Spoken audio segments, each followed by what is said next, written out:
A and B। Good morning children. आज हम पढ़ेंगे पाठ 8 वायु और जीवन।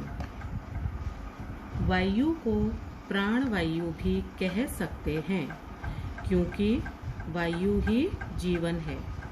मनुष्य तथा जीव जंतुओं को जीवित रहने के लिए वायु की अत्यंत आवश्यकता होती है। मनुष्य पानी तथा भोजन नहीं मिलने पर तो कुछ समय तक जीवित रह सकता है, परंतु वायु के नहीं मिलने पर उसका कुछ देर भी जीवित रहना नामुमकिन है। आपको पता है ना बच्चों कि वायु का हमारे जीवन में कितना महत्व है।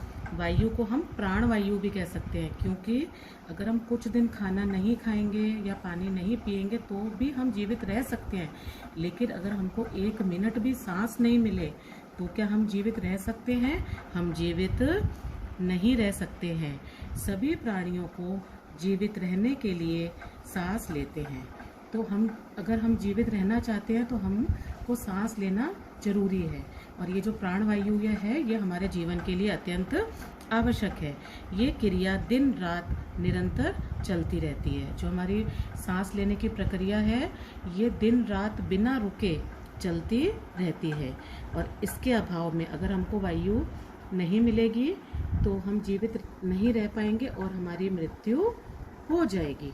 बच्चों, क्या तुम जानते हो केवल मनुष्य ही नहीं बल्कि पेड़ पौधे भी सजीव हैं। पेड़ पौधे कौन सी श्रेणी में आते हैं? सजीव की, यानी कि वो भी वायु से ही चलते हैं। अगर उनको वायु नहीं मिलेगी तो वो भी हम इंसानों की तरह, हम प्राणियों की तरह वो भी मर जाएंगे, निर्जीव हो जाएंगे। वे भी हमारे ही समान सांस लेते हैं। पेड़ पौधे में भी यह प्रक्रिया दिन रात चलती है, परंतु मनुष्य सांस लेते समय ऑक्सीजन ग्रहण करते हैं और कार्बन डाइऑक्साइड छोड़ते हैं।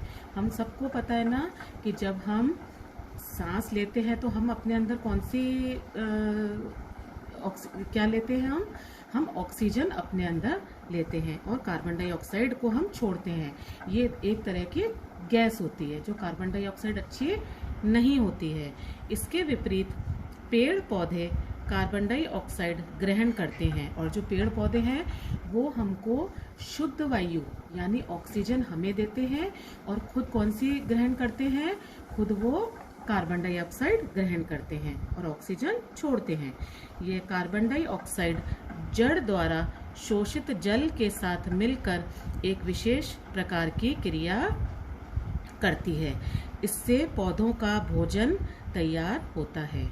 और जो ये कार्बन डाइऑक्साइड होती है ये जड़ द्वारा शोषित जल, जो जल शोषित ग्रहण करता है उसके संग मिलकर एक विशेष प्रकार की क्रिया को करती है, जिससे पौधों का भोजन तैयार होता है। यदि पौधों को धूप और हवा प्राप्त नहीं हो तो उनका जीवित रहना असंभव है। पौधों को भी धूप भी आवश्यक है और हवा भी उतनी ही आवश्यक होती है।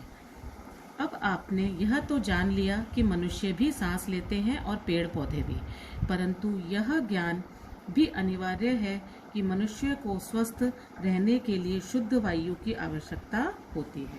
अब हम सांस तो लेते हैं, लेकिन क्या इतना हमारे लिए आवश्यक है? नहीं।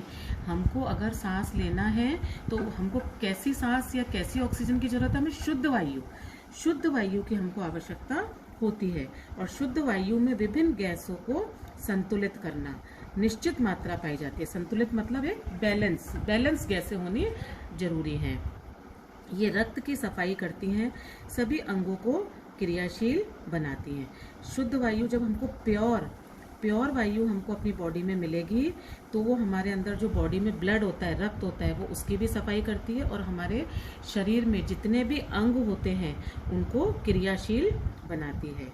शारीरिक वृद्धि में सहायता करती है। हमारी जो शारीरिक वृद्धि होती है उसमें भी वो सहायता करती है, एवं शरीर को विषाणु एवं जीवाणु रहित रखकर विभिन्न प्रकार की बीमारियों से भी बचाती है। और जो संतुलित शुद्ध वायु होती है, ये वो हमारी बॉडी में ये सब कार्य करती है।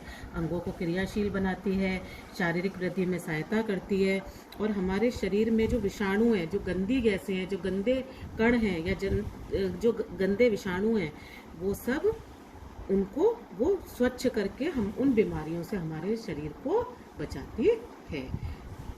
Thank you and